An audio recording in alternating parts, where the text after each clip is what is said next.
Señor Pedro Alberto Cisneros Rivas, muy buenos días. De antemano agradecerle por el tiempo que me está brindando el día de hoy.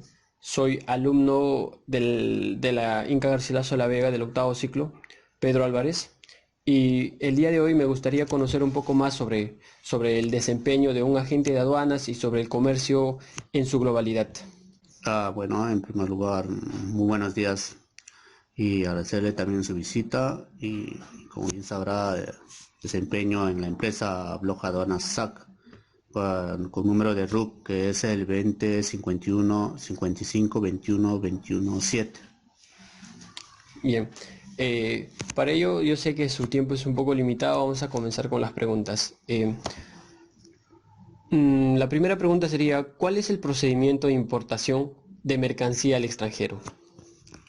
Bueno, primeramente aclaremos qué es importación. La importación para el consumo es el régimen aduanero que permite el ingreso de mercancías al territorio de destino para su consumo, luego del pago o garantía según corresponda, de los derechos arancelarios y demás impuestos aplicables, así como el pago de los recargos y multas que pudieran haberse generado y del cumplimiento de las formalidades y otras obligaciones aduaneras, ¿no?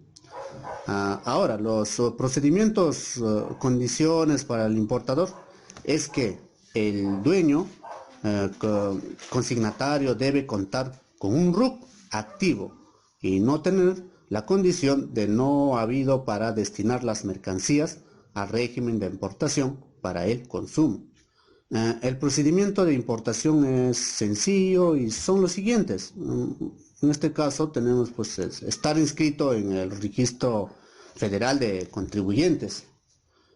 También en otro aspecto es encontrarse al corriente de su situación fiscal, o contar con firma electrónica avanzada, contratar los servicios de un agente o apoderado aduanal, ¿no? Inscribirse en el padrón de importadores, también inscribirse en el padrón de importadores sectorial si la mercancía se encuentra en el anexo 10, apartado A de las reglas generales de comercio exterior para el 2015. De acuerdo a su clasificación arancelaria, la regla 1.3.2 de las reglas generales del comercio exterior para el 2015, eh, también es realizar el encargo conferido al agente aduanal. En otro punto también, cumplir con el pago de las contribuciones y aprovechamientos aplicables, así como los gastos de almacenaje, cargo, descarga, transportación de la mercancía, etcétera. Cumplir con las regulaciones y restricciones no arancelarias que en su caso esté sujeta a la mercancía. Bien, en sí es muy valiosa la información que usted me está brindando en este momento y ahora ya se va a comprender un poco más acerca sobre todo el tema de las importaciones. Bien, quisiera también saber qué pasa si solo quiero importar muestras como paso previo para conocer potenciales proveedores, por ejemplo, y establecer contactos. Um, En realidad, para el tema de muestras, dependiendo del valor de mercancía, si no supera los $200, no pagas ningún impuesto y en trámites son muchos más rápidos, porque lo hace el courier o la empresa que hace que te entregue rápido y no hay mayor complejidad. Se complica si tu mercancía tiene un valor alto, por decir 1.000 o 2.000 dólares. Ahí sí se complica porque el despacho ya no es un despacho simplificado. Cuando es menos de 2.000 dólares es despacho simplificado. Y cuando es más de 2.000 dólares, despacho que todos utilizamos bajo las tres modalidades. Entonces, ahí se puede complicar, pero si se puede importar muestras porque ha habido muchos casos de importación de muestras que no han tenido ningún problema, salvo que sean mercancías peligrosas, que sean mercancías de consumo fiscalizado o restringidas, ¿no? Por ejemplo, van a traer refrigeradoras y que quemen el motor de gas y este gas refrigerante emite que debe estar previamente autorizado por el Ministerio de Producción que autorice previamente. Si es una mercancía restringida, ahí sí se complica el despacho y el trámite. Pero si no es mercancía restringida, no hay ningún problema. El despacho es más rápido y más simple. Y hay una serie de mercancías restringidas. Incluso los teléfonos son restringidos. Uno puede traer un teléfono para uso propio, pero si traes 10 teléfonos y ya no, incluso más de dos está prohibido, se entiende que es para comercializar. Así lo entiende la norma y así hay una serie de productos que son restringidos, ¿no? Si la mercancía que vas a traer como muestra es un producto restringido, debes tener autorización del cliente competente.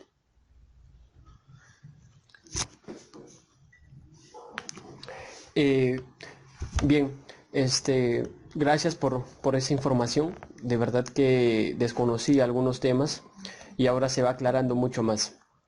Quisiera hacerle otra pregunta, ¿no? En el artículo 51 nos hablan de una reimportación en el mismo estado. ¿Podría darnos un ejemplo?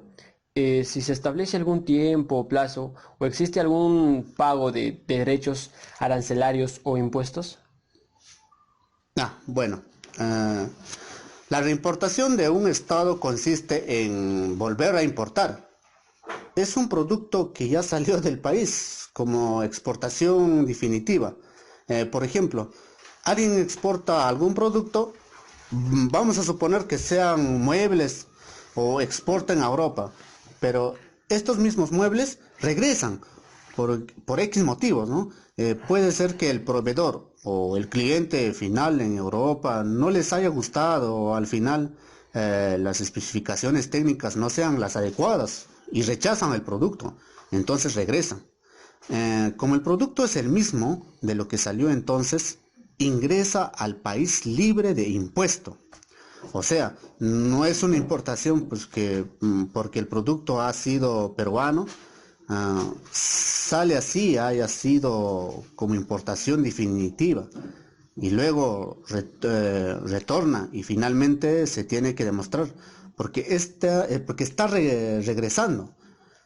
Tiene un plazo que es de 12 meses. Si también se pasan de este plazo, y ya no se toma como una reimportación. Ahí ya tenía que mm, pagar impuesto como si fuera mercancía extranjera. Ujú. Ah, ok. Entonces es muy importante conocer acerca de la reimportación y todos estos Claro. puntos que usted me está mencionando. De verdad que es muy importante conocer entonces todos estos tiempos y plazos que se establecen, ¿no? En este mercado peruano. Bien, la siguiente pregunta sería, también, según el artículo 50 de la Ley General de Aduanas, sobre importación a zonas de tratamiento aduanero especial, dígame usted, ¿en qué caso se da y cuál es el objetivo? Por favor, ¿me podría brindar un ejemplo? Claro. Eh, bueno, el objetivo principal de la norma es desarrollar esta zona de selva, principalmente Ucayali, Loreto, Amazonas, que se ve beneficiadas con la exoneración de los tributos de la importación. Cuando alguien quiere hacer una importación directa a estas áreas, Iquitos o Pucallpa, a distintas ciudades ubicadas en estas zonas geográficas, están exoneradas de los impuestos, ¿no? Un ejemplo es la importación de motocicletas que se dan en gran medida. Muchas empresas importan motocicletas de China o lo llevan a estas zonas, Ucayali, Iquitos, ya que es el principal medio de transporte. Entonces, ellos están exonerados, siempre y cuando la mercadería va con destino final a estas zonas. están exoneradas de todos los impuestos.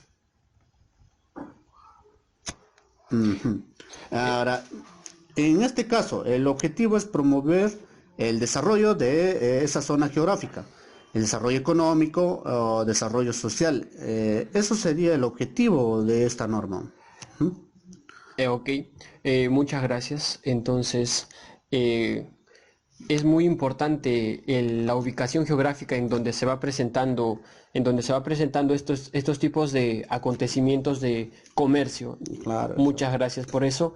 Eh, Caballero, la siguiente pregunta sería, por ejemplo, ¿no? Conociendo las modalidades de despacho aduanero, ¿cómo son el despacho normal, anticipado y urgente? Si bien usted desarrolla el, el aspecto laboral de un agente de aduanas, ¿cuál es la modalidad más utilizada en nuestro país? Mm, Bueno, las modalidades de despacho justamente son esas tres: el normal, anticipado y urgente. El despacho normal se da cuando la mercancía llega y se realiza el trámite. Una vez tenga la descarga o el volante de almacén, que es unos trámites previo a la declaración aduanas.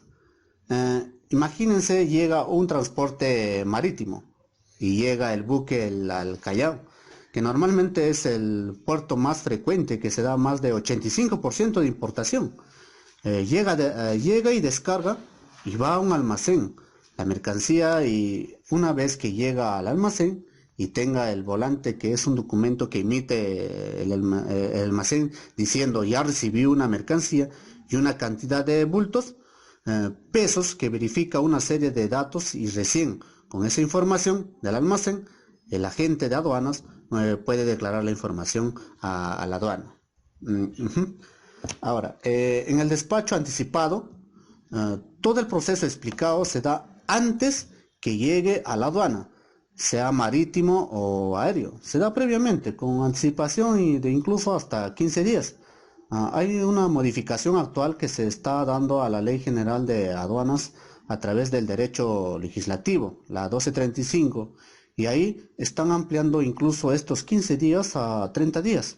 La intención de la norma es que el despacho anticipado sea el más utilizado por los importadores, porque a pesar de que tienen varios años ya utilizando el despacho anticipado, solamente llegan al 33% en algunos casos. Entonces, de alguna manera el despacho anticipado, ¿no? El objeto que tiene es reducir tiempos. O sea, en vez que llegue una mercancía y recién se empiece a hacer los trámites, que te demorará, ¿no? A promedio de 5 a 6 días, es hacerlo previamente.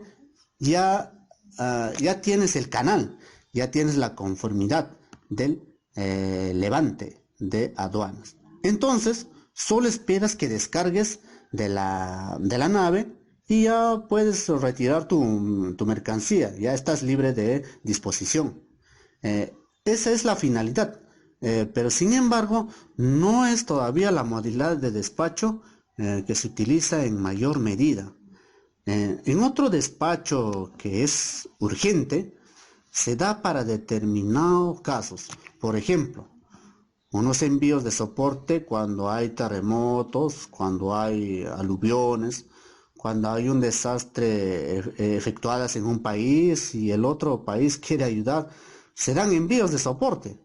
Esa mercancía está sometida, pues, a canal de naranja y tiene mínimas controles de tal manera que el trámite de aduanas sea lo más rápido posible. Se da también para el envío de periódicos, revistas y material publicitario. Hay una lista, normas, varios tipos de mercancías que pueden ingresar como la modalidad despacho urgente, ¿no? Mm, ok, entonces estas modalidades son muy importantes en el caso de que se va a realizar diferentes despachos, como usted me mencionó, el normal, anticipado y urgente. Ujú. Bien, disculpe, y hablando sobre este tema también, quisiera yo saber ¿cuál es la diferencia entre el levante con garantía previa y el levante en 48 horas? Es un tema que generalmente se va considerando en estos aspectos para ver cuál es en sí esta diferencia. Bueno, cuando nosotros hablamos de levante con garantía previa, es quizás el cambio más importante en materia de agilización del levante, dado que en los casos que las obligaciones de pago correspondientes a la declaración se encuentran garantizadas, sea con garantía global o específica, ¿no? Y se cumplan los demás requisitos exigibles para el despacho aduanero. Entonces, se autorizará el levante antes de la determinación final del monto de la deuda tributaria aduanera, ¿no? Y cuando nos referimos al levante en 48 horas, es que desde la entrada en vigencia de acuerdo de programación comercial suscrito entre Perú y Estados Unidos de América, sabíamos que existía el compromiso de crear un mecanismo ágil que le permita pues, al importador realizar el desaduanaje, ¿no?, de sus mercancías en un plazo no mayor de 48 horas. Ah, ok. Eh, entonces, esa es la principal diferencia entre estas dos modalidades, ¿no? Bien, quisiera saber también cuáles son los tributos que gravan las exportaciones, por ejemplo, ¿no? En caso de que se está realizando este tipo de comercialización. Bueno, mm, en caso de la exportación, en la actualidad en el Perú la exportación de bienes no está afecta a ningún tributo. El servicio que presta la SUNAT en cuanto a la exportación es el de facilitar la salida al exterior de las mercancías para mejorar nuestra competitividad, ¿no?, y oferta y exportarle y frente a otros países de la región. Ah, ok, esa es una información muy, muy valiosa debido a que las exportaciones generalmente, como usted sabe, son en gran medida aquí en el país y es uno de los principales factores que favorecen a nosotros, como usted lo mencionó, en términos de competitividad, ¿no? Bien, quisiera también saber cuál es la forma de pago más segura para el exportador en caso de que se realice este tipo de comercializaciones. Lo más seguro es utilizar la carta de crédito, el cual es un método de pago por mercadería en el cual el comprador establece un crédito con el banco local donde se detalla la mercadería a ser comprada, el precio, la documentación requerida y se establece el límite de tiempo para completar la transacción. Cuando el banco recibe la documentación, recibe el pago del comprador o de su defecto toma posesión del título de los bienes y los transfiere al vendedor. La carta de crédito puede ser revocable o irrevocable. Bien, ya bien hablando más sobre este tema, sobre las mercancías y todo, sobre el comercio, ¿todas las mercaderías deben ser verificadas o inspeccionadas físicamente o cuál es esa modalidad o cómo es que se fiscaliza en este aspecto las mercaderías? Bueno, la verificación física es la excepción. Lo normal es que no hay verificación.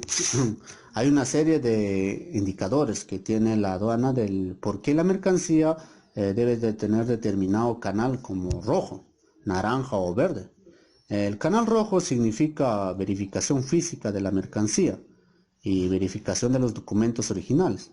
Entonces, en ese caso se verifica la mercancía. Por ejemplo, se traen zapatos y tienen que abrir el contenedor y verificar caja por caja. No significa que van a revisar el total de de la mercadería, total de las cajas, ¿no?, que están en el contenedor, sino de forma aleatoria. De repente el 20% de la mercadería, pero si verifican la cantidad, porque tiene que ser la misma que has declarado, por ejemplo, ¿no? Has declarado 100.000 pares, debe estar exactamente los 100.000 pares. porque de no ser así, te haces acreedor de una multa. La marca, el modelo, el país de origen y otros detalles como el material, la, la compasión, todo está, toda esta información debe estar de acuerdo a como se ha declarado. Sí, es más, es uno de los principios que se rigen la ley, es el del acto de buena fe. Eh, Bien, quisiera también saber, ya como finalizando estos temas que hemos ido viendo, ¿no? Muy importantes en sí para enriquecer nuestros conocimientos y aprender un poco más. Quisiera saber cuáles son las sanciones que se aplican cuando se incurre en una falta por parte del cliente. ¿Cuál es la sanción más grave o dura que han impuesto? Bueno, en estos casos, una de las sanciones más graves es el doble derecho que has dejado de pagar. Por ejemplo, tus impuestos en aranceles, tú dejaste de pagar, ¿no? La partida arancelaria correcta te indica que pagas el 11% y tú pagaste el 6%. El valor de la mercancía es de $100.000. El valor CIF, porque el valor CIF es la base imponible para el cambio de los impuestos de importación. Entonces, solo has pagado $6.000, debiste pagar 11.000, porque el arancel te indica que es el 11%, entonces la diferencia es de 5.000. La multa es el doble de lo que has dejado de pagar, entonces sería pues unos 10.000. Y no es que 10.000 va a ser la multa, sino que adicionando que tienes que pagar lo correcto. Ya 6.000 pagaste y debiste pagar 11.000. Entonces tienes que pagar los 11.000 más la multa, que son 10.000 más. Entonces pagas $15.000 más esos. Es una de las multas o las sanciones más graves que existe en la aduana. Entre otras que pueden sanciones o con otros tipos de multas de manera un poco menor, ¿no? Por ejemplo, te equivocas en el país de origen, en la cantidad.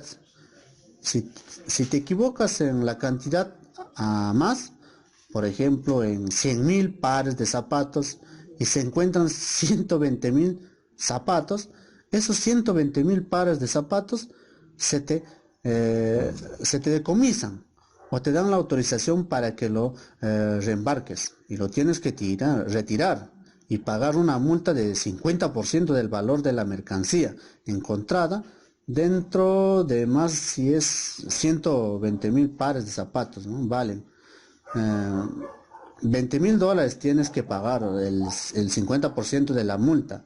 Lo de las sanciones, de alguna manera, están destinadas a que el importador y los operadores del comercio exterior tengan bastante cuidado y no intenten realizar algunas acciones que puedan considerarse faltas graves, faltas administrativas o incluso delitos.